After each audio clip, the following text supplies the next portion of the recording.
हाँ दोस्तों, नमस्कार। आशा करता हूँ कि आप जहाँ भी होंगे स्वस्थ होंगे और जिस लक्ष्य के लिए आप तैयारी कर रहे हैं उसमें आप प्रगति के पथ पे होंगे। दोस्तों, आज हम बात करेंगे मूल अधिकार। मूल अधिकार में समानता का एक अधिकार है, समानता का अधिकार।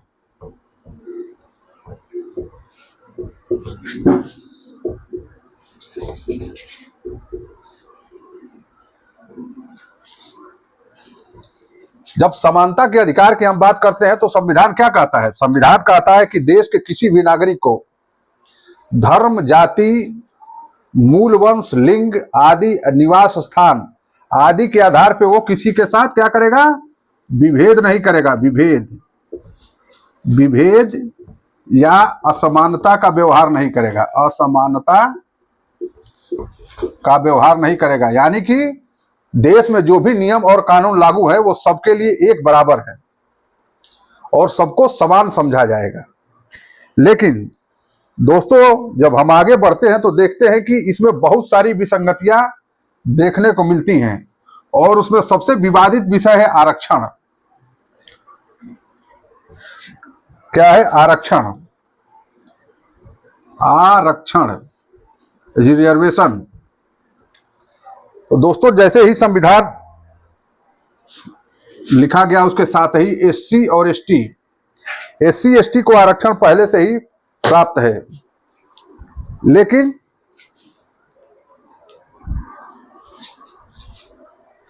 ओबीसी, अन्य पिछड़ा वर्ग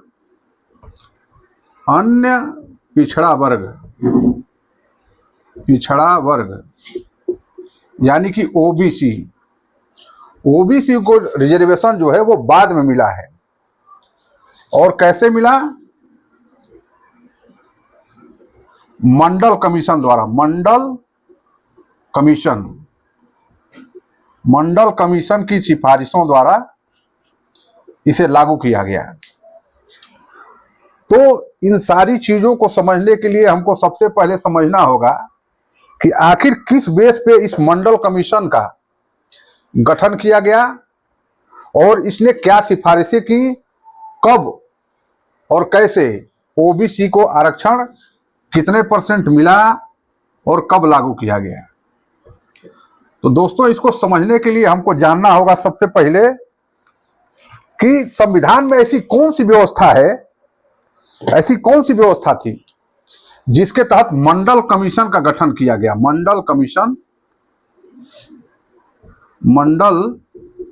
कमीशन का गठन किया गया। अगर प्रश्न आता है आपके सामने कि मंडल कमीशन का गठन किस अनुच्छेद के तहत या किस प्रावधान के तहत किया गया है, तो आपको ये जानना जरूरी होगा कि इसका गठन कब और किन परिस्थितियों में किस अनुच्छेद के तहत किया गया है। तो संविधान के अनुच्छेद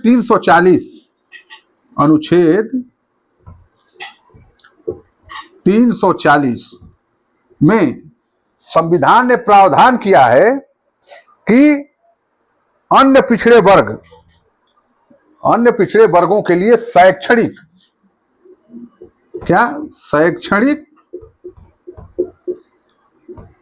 एवं आर्थिक आधार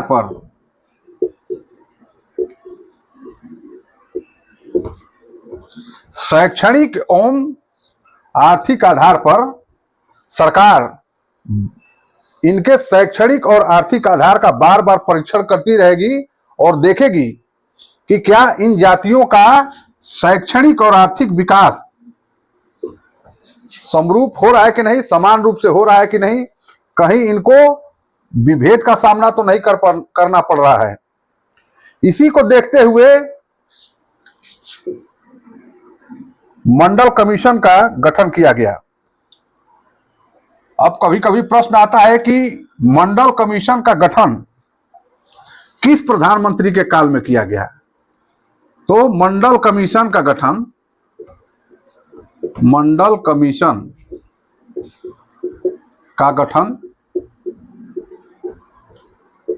1979 में मोरारजी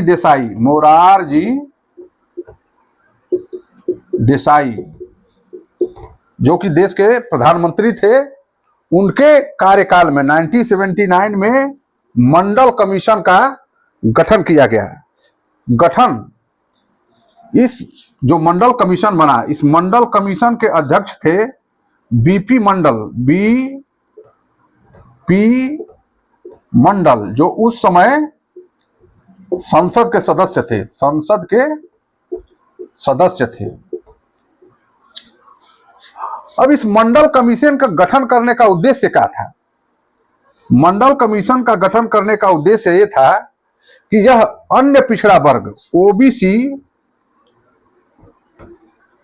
की परिस्थितियों, शैक्षणिक एवं आर्थिक परिस्थितियों पर विचार करेगा, जांच करेगा और उस पर क्या करेगा, अपनी रिपोर्ट प्रस्तुत करेगा। तो बीपी मंडल की अध्यक्षता में क्या हुआ, मंडल कमीशन का गठन कर दिया गया।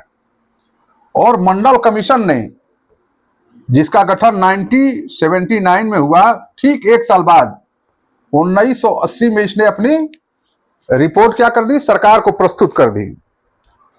और इसमें जो रिपोर्ट, उसमें उसने दो बातें कही। अपने रिपोर्ट में बीपी मंडल ने दो बातों का जिक्र किया और बताया कि देश में कुल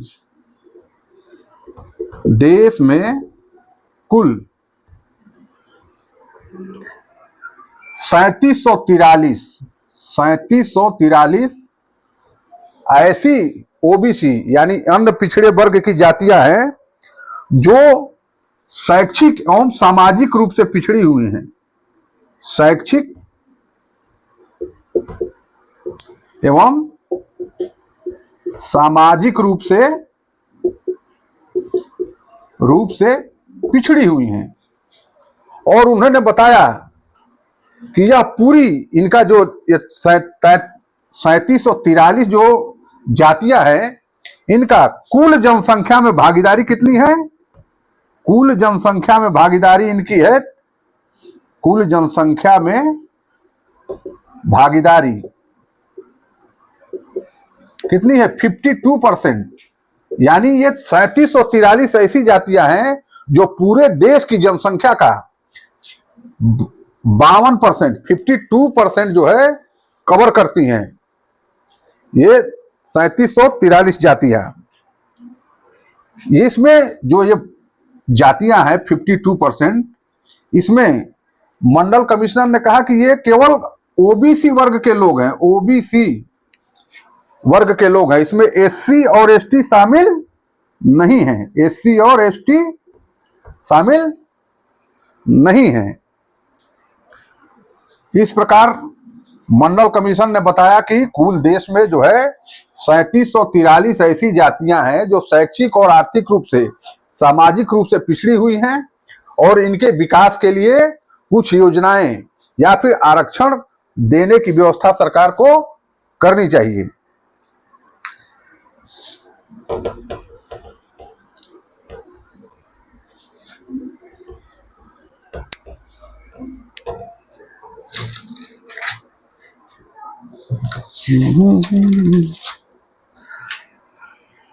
अब दूसरा जो उसने सिफारिश की, उसने कहा कि आयोग ने सिफारिश किया, मंडल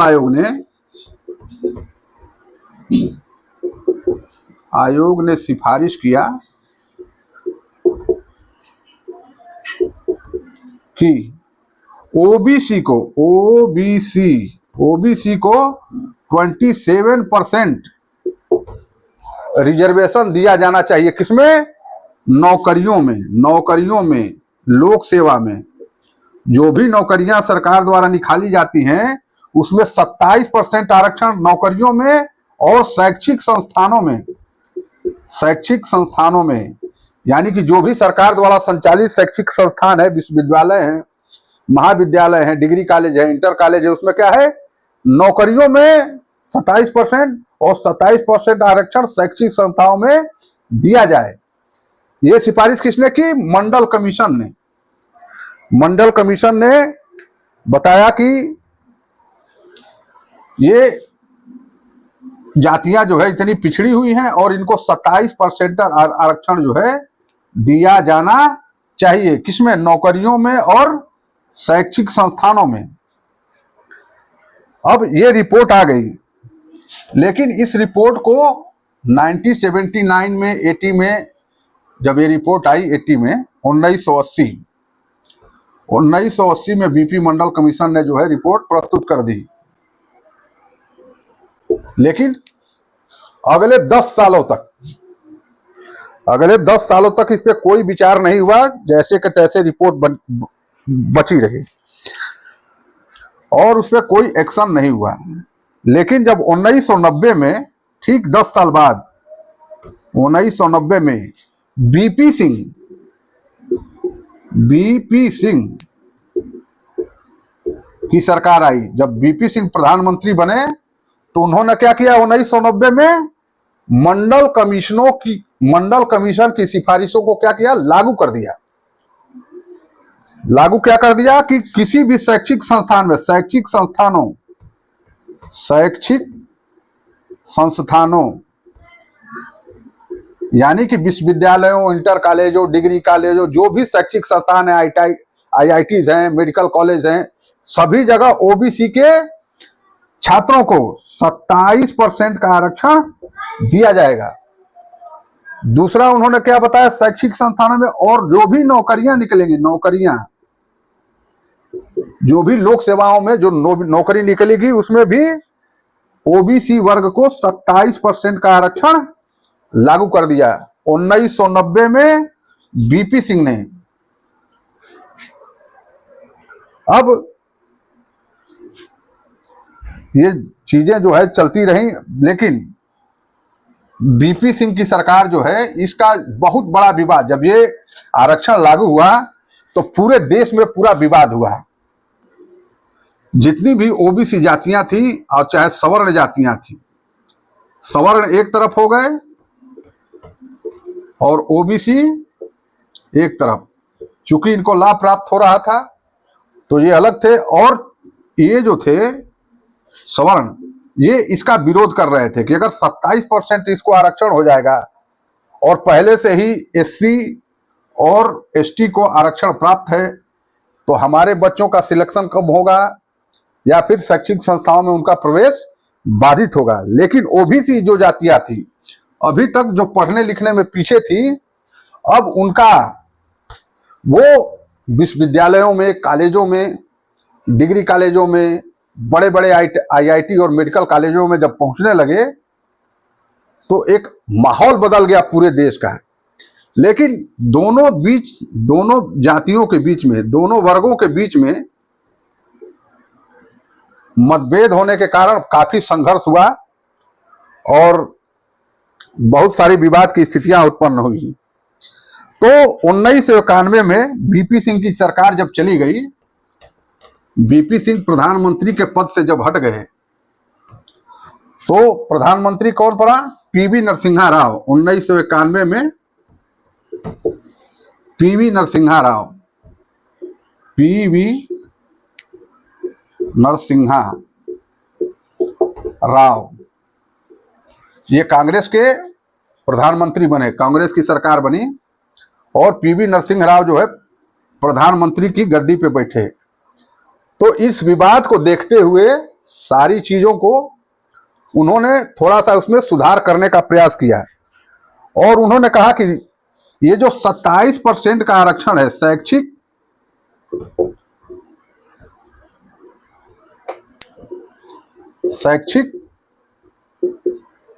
और नौकरियों में, लोक सेवाओं में, ये तो जारी रहेगा।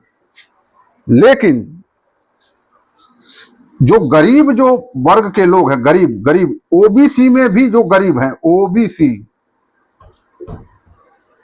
ओबीसी में जो गरीब है उनको 10% का आरक्षण, अतिरिक्त आरक्षण दिया जाएगा। अतिरिक्त यानी कि ये अतिरिक्त आरक्षण होगा उनके लिए।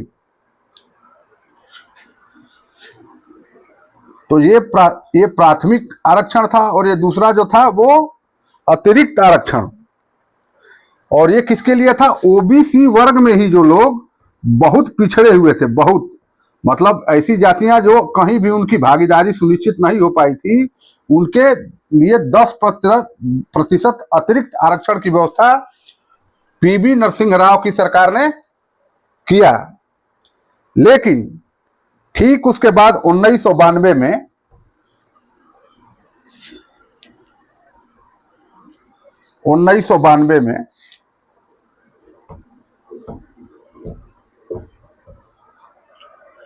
एक केस आया, इंदिरा साहनी केस। इंदिरा साहनी केस, जो इंदिरा साहनी बनाम भारत सरकार था। तो इसमें, इस केस में उच्चतम न्यायालय, सुप्रीम कोर्ट ने यह फैसला सुनाया कि ओबीसी जातियों का, ओबीसी अन्य पिछड़े वर्ग का जो 27% आरक्षण है नौकरियों में और शैक्षिक संस्थाओं में, वो बना रहेगा। लेकिन ये जो 10% अतिरिक्त आरक्षण था, अतिरिक्त, जो ओबीसी के ही कमजोर वर्गों के लिए ये लागू किया गया था, उसको सुप्रीम कोर्ट ने समाप्त कर दिया। तो आशा ही नहीं, पूरा विश्वास है मित्रों कि आप मंडल कमीशन को अच्छे प्रकार से समझ गए होंगे, इसकी संस्तुतियों को समझ गए होंगे, कब लागू हुए और क्या प्रावधान थे उसके अंदर, ये समझ गए होंगे। यह परीक्षा की दृष्टि से तो महत्वपूर्ण है, ये है, लेकिन अगर आप भारत के नागरिक हैं तो इसको जानना आपके लिए बहुत जरूरी है, क्योंकि यह पूरे देश में एक क्रांति लेकर आया था मंडल कमीशन, और इससे बहुत सारे आर्थिक और सामाजिक इस देश में बदलाव हुए, जो आज भी आपके सामने दिखाई देते होंगे। आज इसके अतिरिक्त अब बहुत सारी बातें होने लगी हैं। अभी रोहिणी कमीशन की रिपोर्ट आई है, अभी जल्द ही फरवरी माह 2024 में ही रोहिणी कमेटी की रिपोर्ट आई है। उसने बताया है कि डाटा तो हमारे पास उपलब्ध नहीं है, लेकिन फिर भी केवल 5% कुछ ऐसी जातियां हैं, ओबीसी की कुछ ऐसी जातियां हैं जिन्होंने ये पूरा आरक्षण पे कब्जा कर रखा है, 27% के आरक्षण पे पूरा कब्जा कर रखा है। और कुछ जातियों को, अधिकतर जातियों को आरक्षण का लाभ प्राप्त नहीं हुआ है। चूंकि 2011 के बाद कोई जनगणना नहीं हो पाई है, इसलिए डाटा उपलब्ध नहीं है, इसलिए इसको बहुत माना नहीं जा सकता है जब तक पूरा डाटा न उपलब्ध हो। क्योंकि इन्होंने सरकार से डाटा की मांग की और सरकार के पास चूंकि कोविड आ जाने की वजह से 2021 की जनगणना नहीं हो पाई है और अभी तक वास्तविक डाटा उपलब्ध नहीं है, तो इसलिए इस पर कोई भी निर्णय अभी लिया नहीं गया है और न ही कोई रिपोर्ट तो आ गई है, कोई उसका वो प्रावधान कोई लागू नहीं किए गए हैं रोहिणी कमीशन के आधार पे। तो दोस्तों, ये है आपके सामने मंडल कमीशन और ओबीसी के आरक्षण से संबंधित पूरी बातें। मुझे आशा ही नहीं, पूरा विश्वास है कि आपको कुछ बातें जरूर समझ में आई होंगी। जो भी आपके प्रश्न हो आप कमेंट बॉक्स में पूछ सकते हैं। बहुत बहुत धन्यवाद, नमस्कार।